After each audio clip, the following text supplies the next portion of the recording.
오전에 이어서 내 영혼의 결말을 아는 방법, 두 번째 시간 오후에 마감을 하도록 하겠습니다.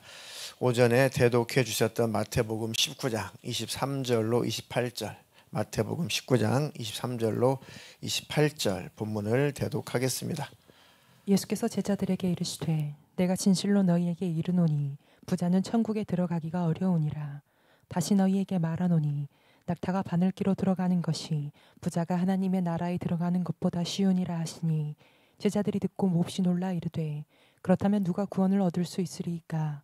예수께서 그들을 보시며 이르시되 사람으로는 할 수 없으나 하나님으로서는 다 하실 수 있느니라. 이에 베드로가 대답하여 이르되 보소서 우리가 모든 것을 버리고 주를 따라 싸운데 그런즉 우리가 무엇을 얻으리이까. 예수께서 이르시되 내가 진실로 너희에게 이르노니 세상이 새롭게 되어 인자가 자기 영광의 보좌에 앉을 때에 나를 따르는 너희도 12 보좌에 앉아 이스라엘 12 지파를 심판하리라. 아멘. 아멘. 아멘. 네, 우리 속담에 이런 속담이 있습니다. 개똥밭에 굴러도 이승이 났다. 네, 이렇게 아멘을 안 하시는 걸 보니까 여러분들은 확실히 천국의 소망이 있습니다. 거꾸로 매달려도 세상이 좋다. 역시 아멘이 없으십니다. 땡감을 따먹고 살아도 이승이 좋다. 네, 역시 아멘이 없습니다. 그럼 저는 이제 설교할 이유가 없는 것 같습니다. 네, 여기 아멘 하면 심각한 거죠. 아니 개똥밭에 굴러도 이승이 좋아요?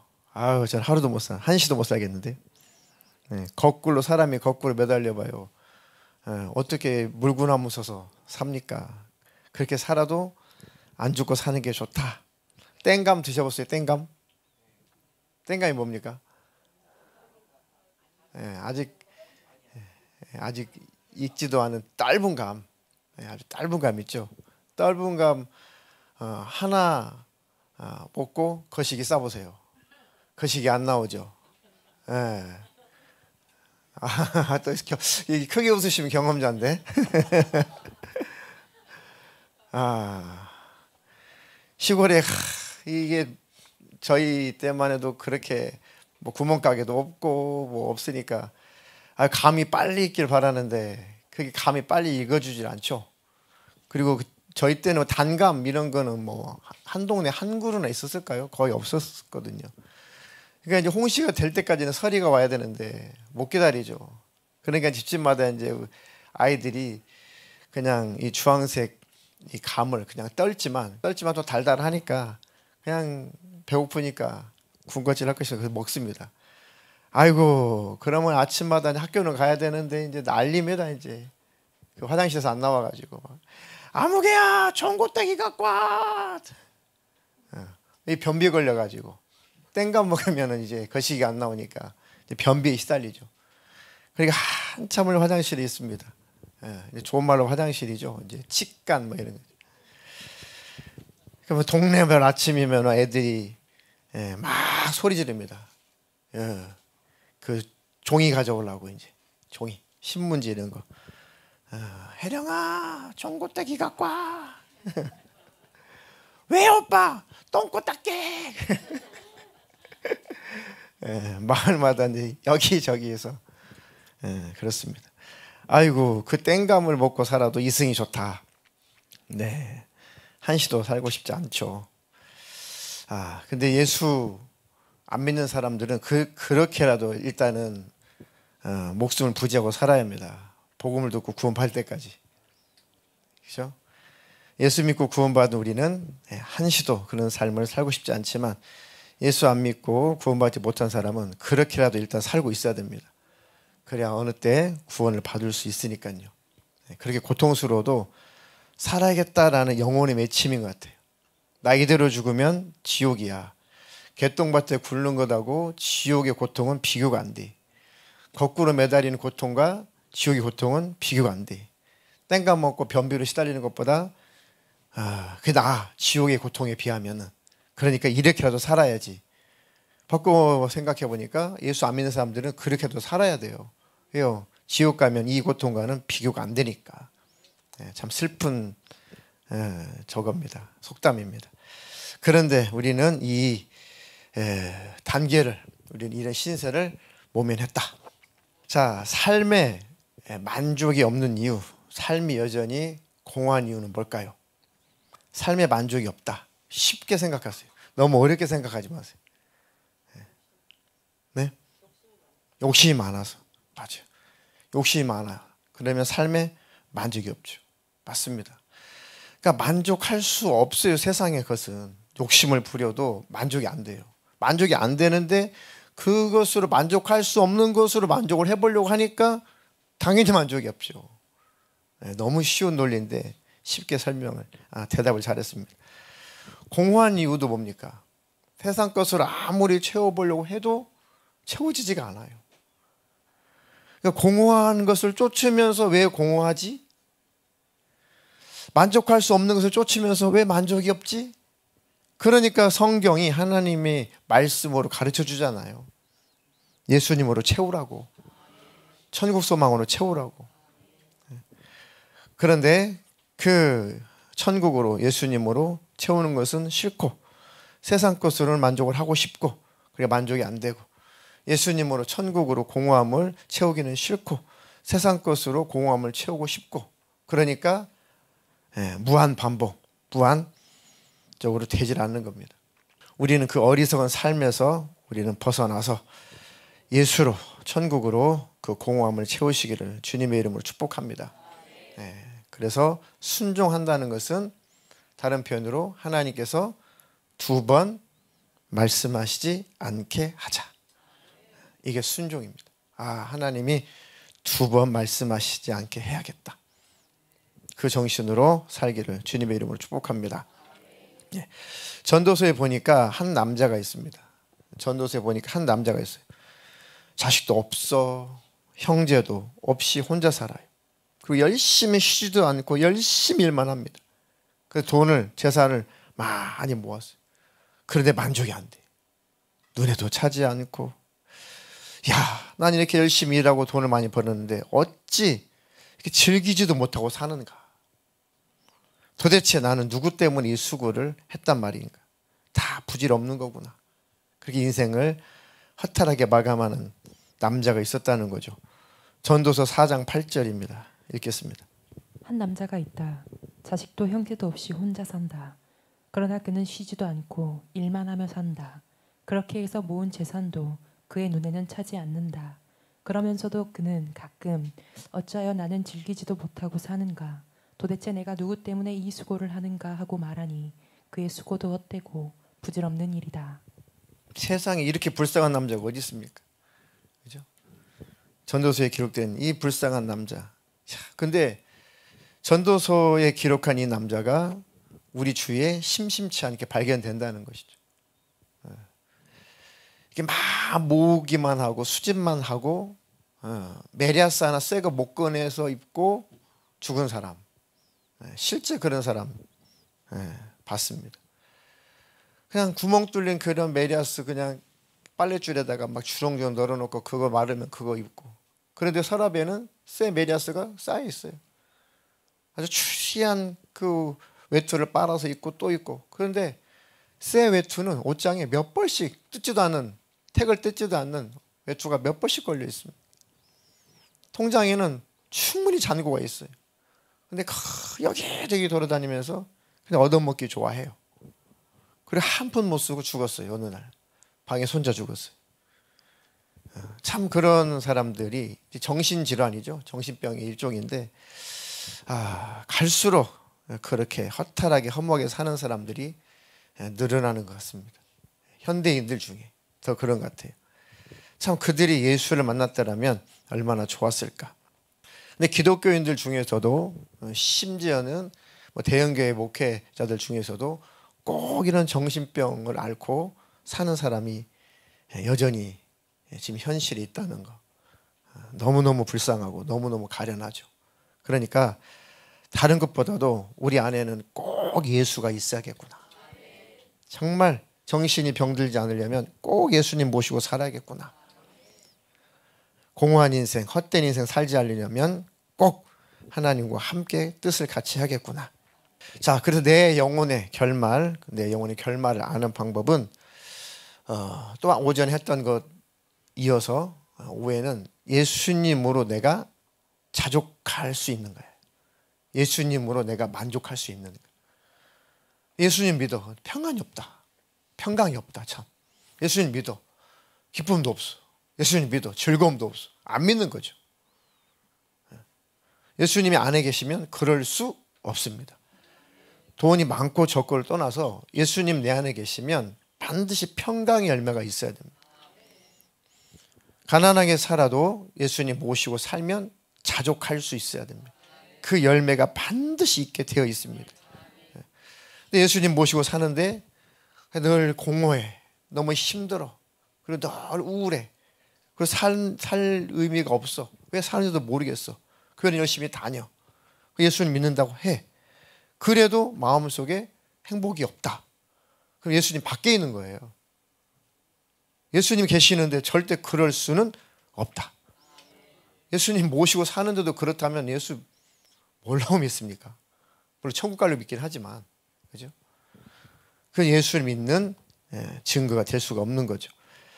자, 빌립보서 4장 11절로 13절 읽겠습니다.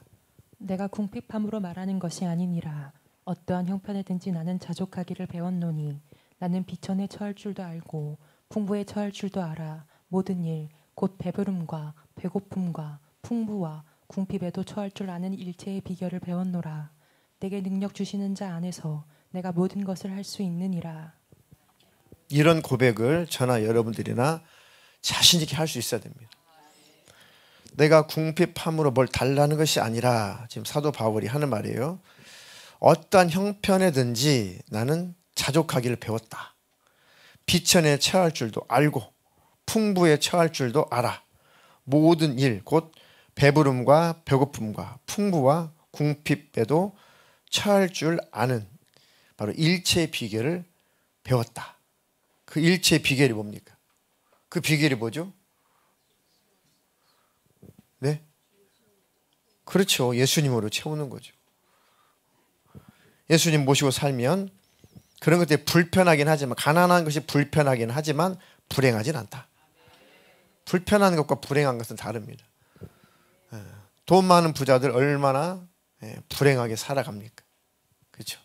근데 여러분들은 돈도 있고 행복도 있으십시오. 가난하라고 설교하는 것이 아니고 여러분들이 이 땅에서도 부유하게 사십시오. 넉넉하게 사십시오. 그 되도록이면 꾸이지 말고 꾸어주고 또 보살펴주고 봉사하고 섬기는 일로 사십시오. 넉넉하고 윤택한 삶을 사십시오. 또 그렇게 하면 또 행복이죠. 베푸는 것 자체가 행복 아닙니까? 자, 그래서 풍부해도 내 나를 위해서 쌓아놓으면 그것이 만족이 안 된다는 것이죠. 자족할 수 없는 거죠. 풍부하면 풍부한 만큼 베풀 줄 아는 것이고, 부족하고 또 비천하고 또 가난하면 그것 때문에 주님을 붙잡을 수 있으니까, 오히려 그것 때문에 더 낮아져서 겸손히 주님 앞에 무릎을 꿇을 수 있으니까, 주님과 더 마음으로 친밀해지니까 그것도 또한 행복인 것이고, 그러니까 내게 능력 주시는 자 안에서 그래서 내가 모든 것을 다 할 수가 있다. 예수님만이 그 모든 것을 이길 수 있는 능력을 주시는 능력자이십니다. 그 예수님 꼭 주인으로 모시고 사시기를 축복합니다. 또 두 번째는 예수님께 내가 더 가까이 가고 있는가. 내 영혼의 그 결말, 내 영혼의 결말을 알아보려면 내가 점점점 더 예수님께 가까이 가고 있는가. 예수님과 어제보다도 오늘 더 나는 친밀하려고 하는가. 내일 더 나는 예수님과 더 친밀해야겠다라는 의지가 있는가. 세월이 흐를수록 오히려 예수님과 더 가까워지고 예수님과 더 친밀해야지, 세월이 흐를수록 예수님과 같이 늙어가면 안 된다. 아셨습니까? 꼭 기억하십시오. 저는 그렇게 나이가 들까 봐 정말 두려운 사람입니다. 세월이 흘러도 나이가 들어도 그럴수록 예수님과 더 친밀해야 된다. 예수님과 더 가까워야 된다. 나이가 들수록, 세월이 흐를수록 예수님이 희미해져. 그럼 예수 뭐라고 믿어요? 어차피 지옥인데 뭐라고 믿냐고요. 조심하십시오. 연세가 드실수록 예수님과 가까이 가야 됩니다. 잘 믿어놓고 세상 떠날 때 예수 없으면 지옥 가는 거예요. 예수 있어야 천국 갑니다. 꼭 기억하십시오. 아주 세월이 흐를수록 한 해를 마감할수록 더 깊이 새기십시오. 저도 그렇게 살겠습니다. 어떤 오래전 얘기입니다. 평생에 정말 교회 생활 열심히 하셨고 뭐 연합 여전도회 뭐 회장을 수년을 하셨고 하여튼 교회 살림살이를 다 맡아 하셨고 교회를 여러 번 이사 갈 때마다 건축할 때마다 뭐 건축원금을 있는 재산을 다 바쳐서 건축원금을 하고 그리고 하여튼 교회에서 중직으로 오랫동안 일하고 그런데 어찌된 영문인지 임종 때가 다 돼서 제가 병원에 가서 신방을 했더니 예수가 없더라고요. 그래서 제가 충격을 받았습니다. 충격. 근데 연세는 90, 제 기억으로 90이 다 되어갔고 이제 거동도 못하고 겨우 눈을 뜰 힘도 없을 만큼 기력도 다 쇠한 상태. 어떤 권사님이셨는데 그 딸이 신방 좀 부탁한다고 해서 갔습니다. 그런데 저는 이제 듣기로는 신앙의 경력이 있다고 하니까 그냥 다음 스케줄이 있어서 잠깐 기도만 해드리고 가도 이제 안심할 줄 알고 가벼운 마음으로 갔는데 좀 대화를 하다 보니까 이분이 예수가 없는 거예요. 예수를 놓쳤어요. 마음속에 예수님이 없어요. 그래서 저는 자신 있게 아이고 권사님 얼마나 힘드세요. 아이고 이제 인생 다 사셨고 그렇게 열심히 교회 생활 하셨다고 하니 예수님 기다리시겠네요. 천국에 면류관도 있고 상급도 있으니까 예수님 품으로 편안히 가십시오. 그랬더니 고개를 막 기력도 없는 양반이 있는 힘을 다해가지고 막 고개를 흔들더라. 듣기 싫다고. 그래서 있는 힘을 다해서 하는 말이 젊은 목사님 같은데 나 좀 살려줘. 나 좀 일으켜줘. 나 좀 살려줘. 이분은 이렇게 고통스러운데 이 병석에서 그 고통 속에서 더 살고 싶은가 보다. 천국에 갈 의향이 없구나. 천국 갈 믿음이 없구나. 천국을 사모하지도 않는구나. 예수가 없구나. 정말 잠깐 기도만 해주고 가려고 했다가 초신자 대하듯이 다시 또 죄를 깨닫게 해주고 복음을 또 전해주고 또 확인하고 또 확인하고 한참을 작업을 하니까 그래도 하나님이 이제 마지막 기회였겠죠. 마지막 기회. 정신을 막 차리시면서 이제 막 내가 죽는구나 이제. 그걸 받아들이니까 죽음을 받아들이니까 이제 현실 감각이 살아나는 거죠. 그러니까 예수님 붙잡더라니까요.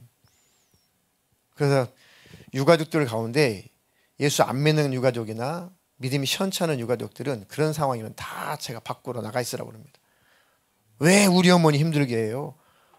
왜 우리 어머니가 자꾸 죄가 어떻고 회개하라고 그러고 뭐 지옥가 만든다고 그러고 왜 그래요? 그래가지고 신방 못하고 쫓겨나는 신방이 한두 번이 아니거든요. 이제 거의 마지막일 수 있는데 이제 믿음이 없는 가족들은 그냥 뭐 예수님 영접했으니까 천국 가는 줄 아는 거예요. 교회 다녔으니까 그냥 우리 어머니 천국 간다고 생각하는 거죠. 그럼 대화를 해보세요. 예수 없다니까요.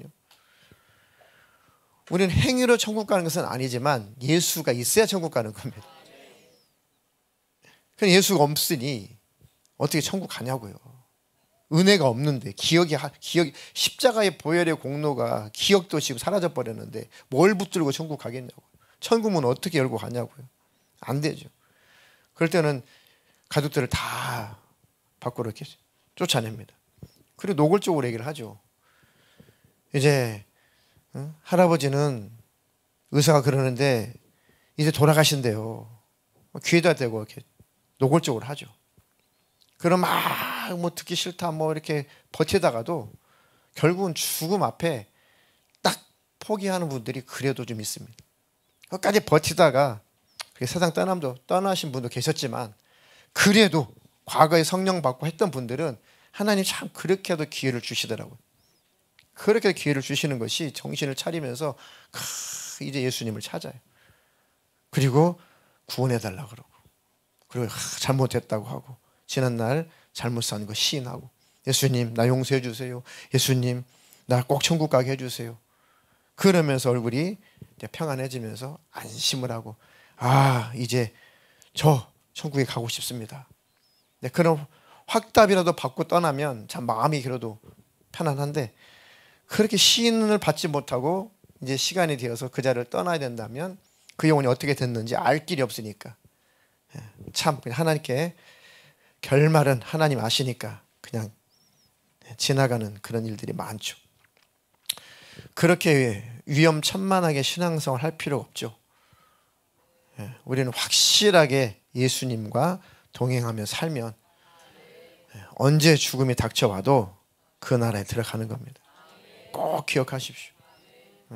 며칠 전에 저 구로구에 시내버스, 그 시내버스에서 어떤 남자분이 버스 내리려고 하다가 뒤로 뻥 떨어져가지고 쓰러져가지고,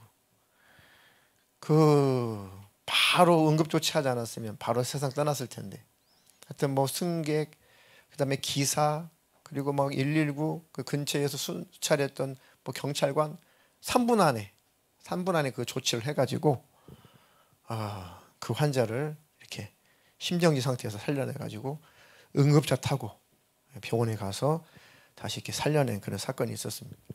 그러니까 언제 어떻게 될지 모르는 인생이구나. 언제 어떻게 될지. 그러니까 더욱더 우리도 자신하지 말고 항상 예수님 안에 거해야겠다. 주님과 늘 친밀한 동행의 삶을 살아야겠다. 꼭 그렇게 사는 저와 여러분 되기를 주님의 이름으로 축복합니다. 세월이 흐를수록 나는 예수님을 더 사모하는가, 예수님을 더 사랑하는가. 왜 우리 자신이 그 질문에 대해서 우리 자신이 스스로 답을 왜 못하겠습니까? 답을 못한다는 것은 아니니까 답을 못하는 거죠. 나는 과거보다 주님을 더 사모하는가, 나는 그전보다 주님을 더 사랑하는가, 또는 더 주님을 사모하고 사랑하려고 하는가. 왜 내 자신이 그걸 모르겠냐고요. 저 모르겠는데요. 모르면 사랑하지 않는 것이죠. 모르면 사모하지 않는 겁니다. 그러니까 절대 우리는 지금의 믿음에서 후퇴하면 안 됩니다. 전진하면 전진해야지 절대로 흘러 떠내려가면 안 된다. 베드로후서 3장 10절로 13절입니다. 그러나 주의 날이 도둑같이 오리니 그날에는 하늘이 큰 소리로 떠나가고 물질이 뜨거운 불에 풀어지고 땅과 그 중에 있는 모든 일이 드러나니로다. 이 모든 것이 이렇게 풀어지리니 너희가 어떠한 사람이 되어야 마땅하냐.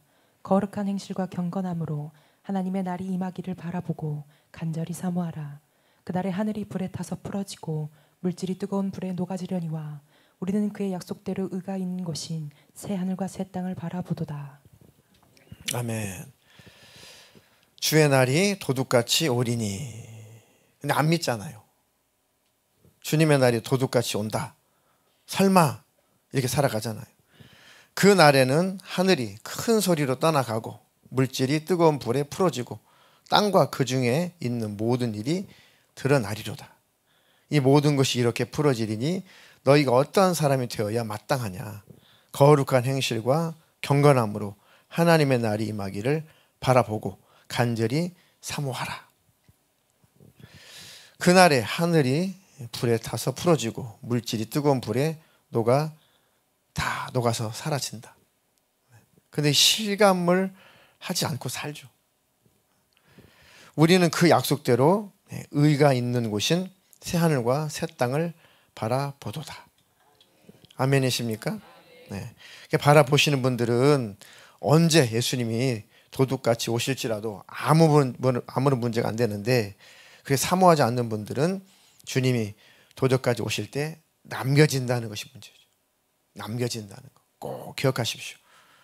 주님을 향한 마음이 있으면 주님 만나는 거고, 주님을 향한 마음 뺏기면 땅에 남겨지는 겁니다.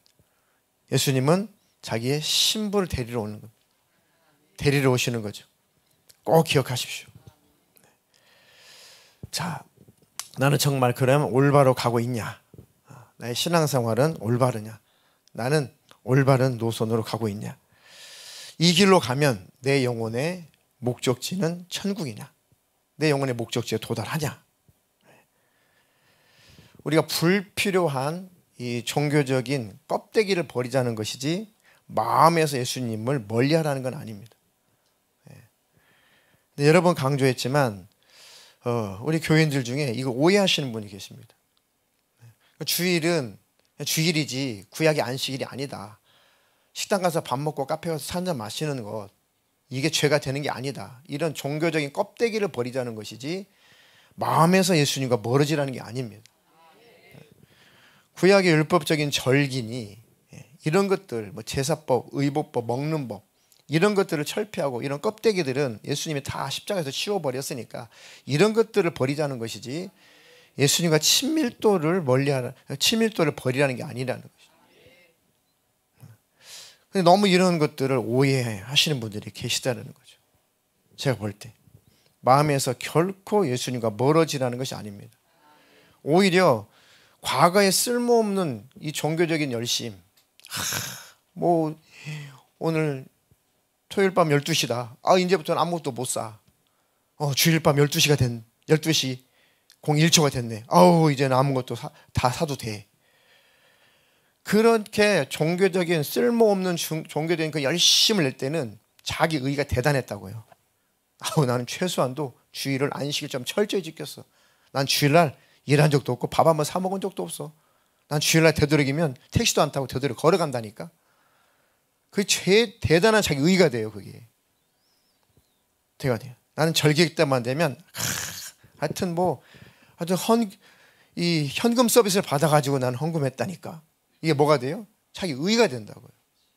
자기 의가 차오르면 예수님과 멀어지는 겁니다. 그러니까 우리가 예수님과 다 그런 건 아니지만 잘못된 종교적인 열심 때문에 자기 의가 나타났고 자기 의를 내세웠기 때문에 우리는 십자가의 원수가 되었던 거예요.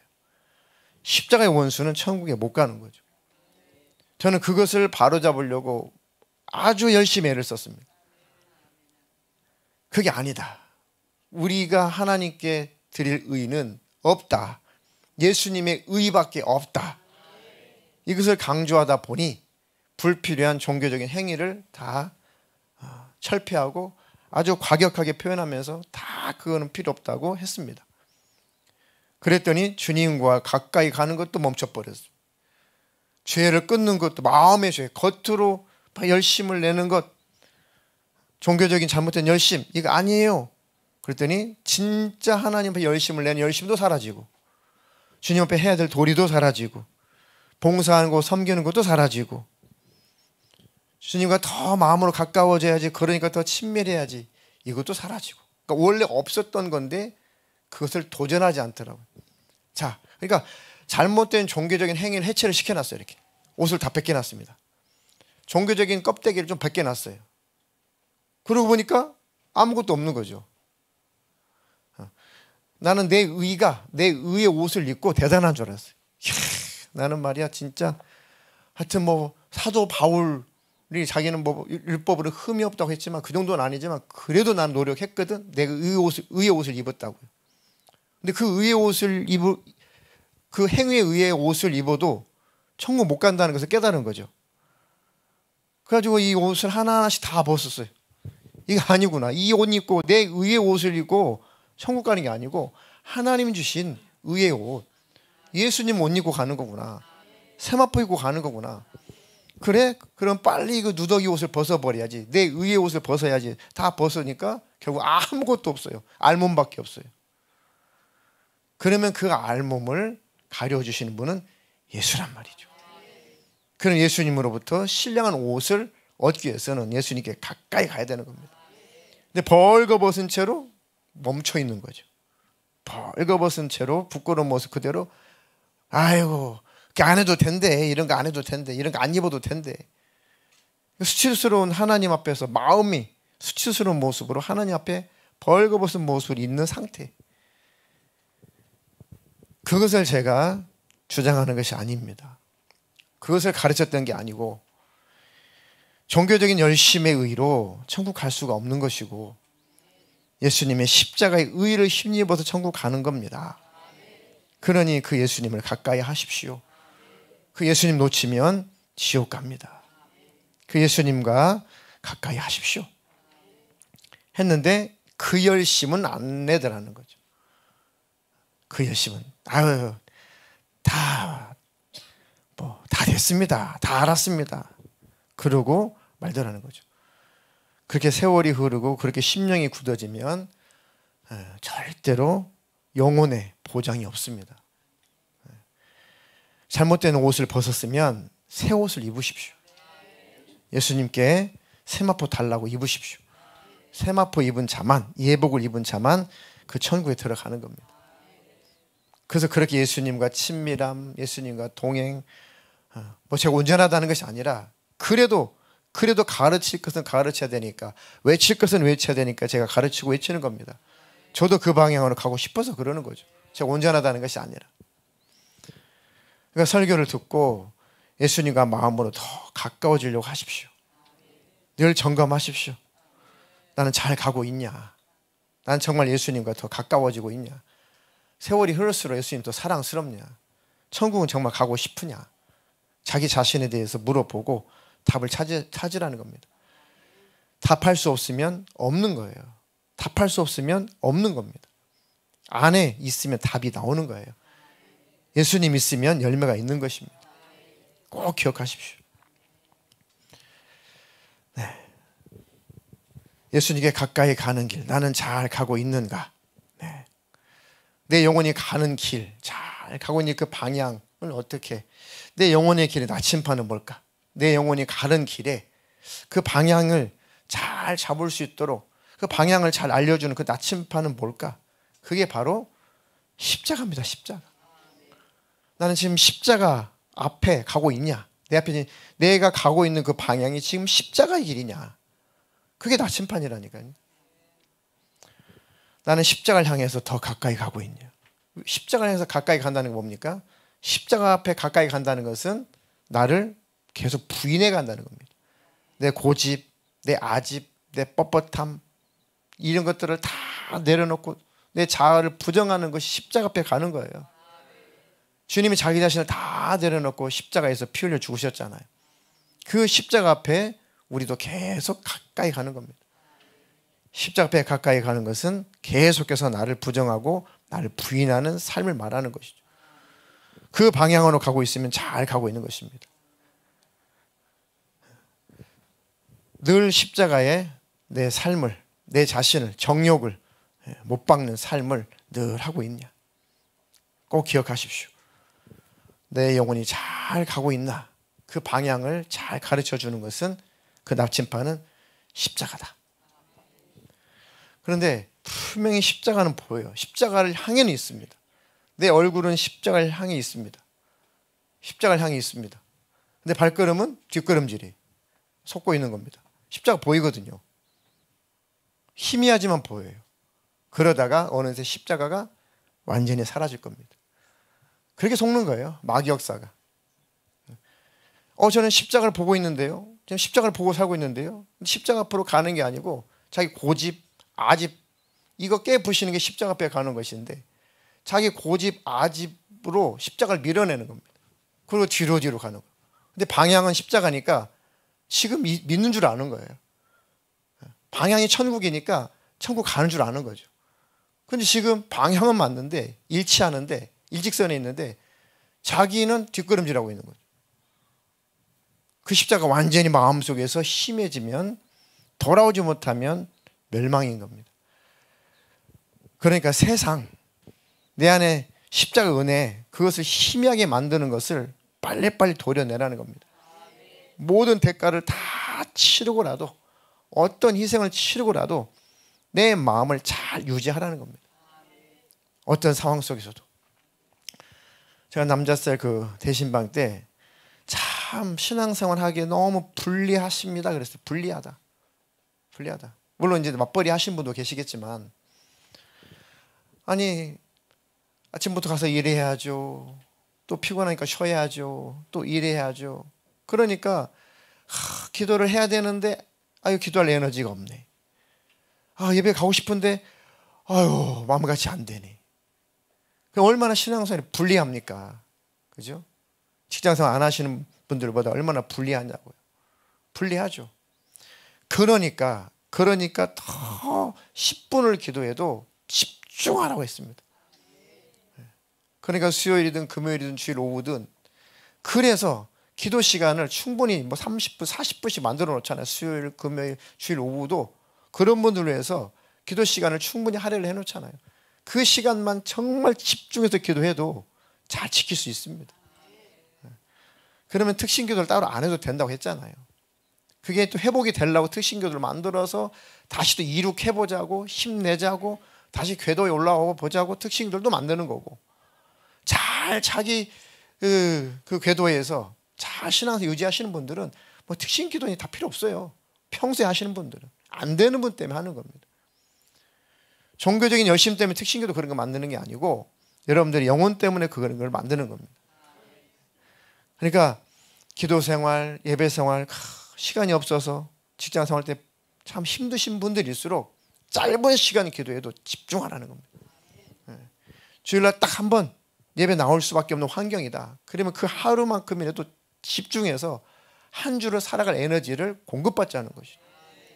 불리하니까 집중하자는 겁니다. 불리한 만큼. 누가 안 알아줘요. 아우, 저는 뭐 처자식 먹여 살려고 했다가 뭐 시간이 없어 기도도 못했고요. 뭐 성경 읽을 시간도 없고요. 저 이렇게 바빠가지고 저는 믿음 다 까먹었고요. 지옥 왔는데요. 아무도 안 알아줘요. 아무도 그거 안 알아줍니다. 내 영혼은 내가 책임져야 돼요. 내 영혼은 내가 사랑해줘야지 누가 책임져 주지 않습니다. 꼭 기억하십시오. 불리하니까 짧은 시간에도 열심을 내고 집중하자는 거죠. 네. 이 순종은 하나님 앞에 가는 길에 최고의 지름길입니다. 근데 순종하고 싶지 않죠. 우리 중고등학생들에게 조금 전에 예배 드리면서 왜 하나님 중심으로 삶을 살고 싶지 않을까? 설교 시간 제가 일방적으로 주입식으로 설교하는 것이 아니라 아이들한테 주거니 받거니 질문도 하고 대답도 듣고 하거든요. 야, 아이들한테 대답을 해봐라. 하나님 중심의 삶을 살자라는 설교 제목인데 왜 우리는 하나님 중심으로 살아야지? 준혁이는 그게요, 편한 거예요. 그랬어요. 민서는 그게 안전한 거예요. 그러니까 애들이 다 듣고 있다는 거죠. 어떤 아이는 그게 천국길이니까요. 어떤 아이는 그게 뭐 위험하지 않는 길이니까요. 하여튼 뭐 답은 다 잘해요. 그래 너희들 참 평소에 설교 잘 듣고 있구나.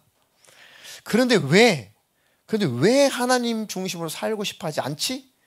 근데 왜 하나님께 가까이 가려고 하지 않지? 그럼 그것도 한번 대답을 해봐라. 근데 그 대답도 다 알아요. 본인들이. 자기는 그냥 자기들이 하고 싶은 대로 살고 싶대. 그러니까 하나님 중심으로 살면 복이 있다는 것은 알아도 나는 내 마음대로 살고 싶어서 그렇게 산대. 하나님을 마음에 두기 싫어하는 그런 마음이 있대. 그래, 정확하게 애들은 솔직하고 맞다. 그게 아담 이후에 인간의 타락한 근성이다. 그걸 죄라고 한다. 그것을 어쩔 수 없어 나는 이래 하지 말고 하나님 앞에 정직하게 자백을 해라. 하나님 하라고 하셨는데 하기 싫어요. 하나님 이거 하지 말라고 그랬는데 하고 싶어요. 라고 하나님 앞에 계속 자백을 해라. 계속 하나님께 고백을 해라. 그리고 하나님께 도와달라고 해라. 억지로 그러지 말고. 그렇게 고백하는 순간 벌써 내 안에 있는 어둠은 사라진다. 고백하고 자백하는 순간 내 안에 있는 죄는 벌써 소멸되기 시작한다. 그렇게 기도하다 보면은 답을 내리죠. 맞아 하지 말자로 결론이 납니다. 그러니까 억지로 참고하지 말고 하나님 앞에 나와서 자백을 해라. 왜 안 될까요? 하나님 하지 말라고 했는데 왜 하고 싶죠? 하라고 했는데 왜 하기 싫죠? 하지 말라는 짓을 왜 하고 있죠? 하라는 짓을 제가 왜 안 하고 있죠? 하나님 앞에 정직하게 그런 너희 자신을 드러내라. 고백해라. 그러면 하나님이 역사를 하시는 거고 그 감정이라는 것이 소멸된다. 근데 아이들은 그렇죠. 그런데 나이가 들수록 어른이 될수록 그 불순종을 위장을 하게 됩니다. 자기가 불순종하고 있다는 것을 위장을 해서 다른 것으로 열심을 내버리죠. 이건 하기 싫어. 대신에 다른 것을 열심을 내면서 나는 이것을 열심히 내기 때문에 이건 안 해도 되겠지라고 이 불순종이 만든 위장술에 속고 있는 거죠. 이해가 되십니까? 하나님은 너 그거 열심히 하라는 게 아니고 이거 순종하라고. 근데 이건 순종하기 싫으니까 하나님 저 이거 열심히 할게요. 이렇게 위장을 한다고요. 불순종은 이렇게 위장술을 부립니다. 우리는 그것에 많이 속고 있어요. 근데 하나님 절대 안 속습니다. 그러니까 불순종의 위장술은 소위 방향이 다른 열심을 내게 만들어요. 그게 스스로 알면서도 속는 것이죠. 하나님 이해하실 거야 이렇게. 사울이 그랬죠. 사울이 아말렉과의 전쟁에서 다 진멸해라. 아무것도 전쟁터에서 노획물을 가지고 진으로 돌아오지 말아라. 그래서 막상 전쟁을 하나님의 능력으로 전쟁을 이겼어요. 와, 그런데 세상에 이 살진 소떼며 이 가축대들 너무너무 탐스러운 거죠. 너무너무. 예를 들면 뭐 소, 양, 하여튼 말할 것 없이 너무너무 살진 이 가축들이 막 수없이 떼로 지어져 있으니까 사울이 볼 때 이거 다 두고 오라고 그랬는데 하나도 거꾸지 말라고 그랬는데 순종하고 싶지 않은 거죠. 순종하고 싶지 않은 거죠. 그래서 그 순종이 위장술을 부려서 이렇게 하죠. 아, 이렇게 하면 되겠다. 자, 살진 것 비리비리한 건 갖고 오지 말고 살진 것 열심히 해서 싹 다 갖고 가자. 선지자가 뭐라고 했어요? 왕이시여, 하나님께서 아무것도 가져오지 말라고 했는데 지금 이 가축들 울음소리는 뭡니까? 아이고 선지자님, 제가 이거 끌고 오느라고 죽을 뻔했습니다. 아, 그러지 마시고 제 얘기 좀 들어보십시오. 이거 참 살진 거 얼마나 좋은 제물감입니까? 하나님께는 흠도 없고 점도 없는 그 제물을 그 제사할 때 드리라고 했기 때문에 얼마나 튼실하고 얼마나 좋습니까? 흠도 없습니다. 이거 하나님께 제사하려고 열심히 올려서 갖고 온 겁니다. 그 불순종이 위장술을 부리는 거죠. 그리고 다른 것에 열심을 내는 거죠. 그리고 불순종을 가리는 겁니다. 그래서 하나님도 이해를 하시라고 하나님을 설득하고 있는 거죠. 그것을 하나님 제일 싫어해요. 차라리 정직한 게 낫지. 그렇게 하나님을 돌려먹으려고 하는 게 제일 싫어하는 거예요.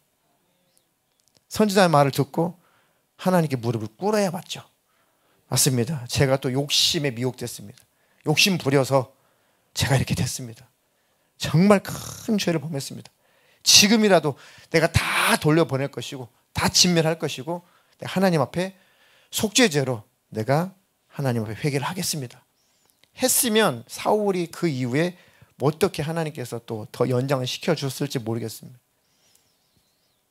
근데 자기의 불순종을 위장하려고 방향이 다른 잘못된 열심으로 가리는 겁니다. 이렇게 열심을 냈으니까 하나님을 위해서 열심을 냈으니까 이 죄는 가려주겠지. 아닙니다. 하나님 그 재물보다도 그 재물 필요 없어. 불순종의 재물 필요 없어. 내가 명령한 명령에 순종해라. 이게 바로 하나님께 가까이 가는 겁니다. 근데 저도 야가요. 저도 야근 편입니다. 야가서 자꾸 다른 곳으로 이렇게 돌려서 하나님을 설득하려고 하는 기질이 있어요. 근데 하나님은 안 속아요. 그러면 바로 하나님께 무릎을 꿇습니다. 하나님 잘못했습니다. 하나님 절대 속지 않습니다. 사무엘상 15장 22절로 23절 두 구절만 마지막 읽겠습니다. 사무엘이 나무랐다. 주께서 어느 것을 더 좋아하시겠습니까? 주의 말씀에 순종하는 것이겠습니까? 아니면 번제나 화목제를 드리는 것이겠습니까? 잘 들으십시오. 순정이 제사보다 낫고 말씀을 따르는 것이 순양의 기름보다 낫습니다. 거역하는 것은 점을 봐주는 죄와 같고 고집을 부리는 것은 우상을 섬기는 죄와 같습니다. 임금님이 주의 말씀을 버리셨기 때문에 주께서도 임금님을 버려 왕이 되지 못하게 하셨습니다. 네, 하나님이 사울을 버린 것이 아니라 사울이 하나님을 버린 겁니다. 하나님은 먼저 우리를 버리는 법이 없습니다. 우리가 하나님께 등을 돌리고 하나님을 버려서 하나님께로 마음이 안 돌아오니까 여지가 없으니까 하나님도 그냥 내버려 두는 거죠. 그냥 하나님도 버리는 거죠. 하나님이 우리를 버리는 것이 아니라 우리가 하나님을 버리는 거예요. 절대 하나님 먼저 우리를 버리는 법은 없습니다. 우리 마음이 하나님을 향해서 등을 돌리니까 하나님도 우리를 내버려 두는 거예요. 사무엘이 나무랐다. 주께서 어느 것을 더 좋아하시겠습니까? 주의 말씀에 순종하는 것이겠습니까? 아니면 번제나 화목제를 드리는 것이겠습니까? 잘 들으십시오. 순종이 제사보다 낫고 말씀을 따르는 것이 순양의 기름보다 낫습니다. 하나님을 거역하는 죄, 이것은 점치는 죄와 똑같은 죄입니다. 같은 죄입니다. 고집을 부리는 것은 우상을 섬기는 죄와 똑같습니다. 그 레벨이라는 거죠. 그 죄의 농도가 그 정도 레벨이라는 겁니다. 하나님 앞에서 고집을 부리는 것은 하나님을 무시하는 거죠. 하나님을 인정하지 않는 거죠.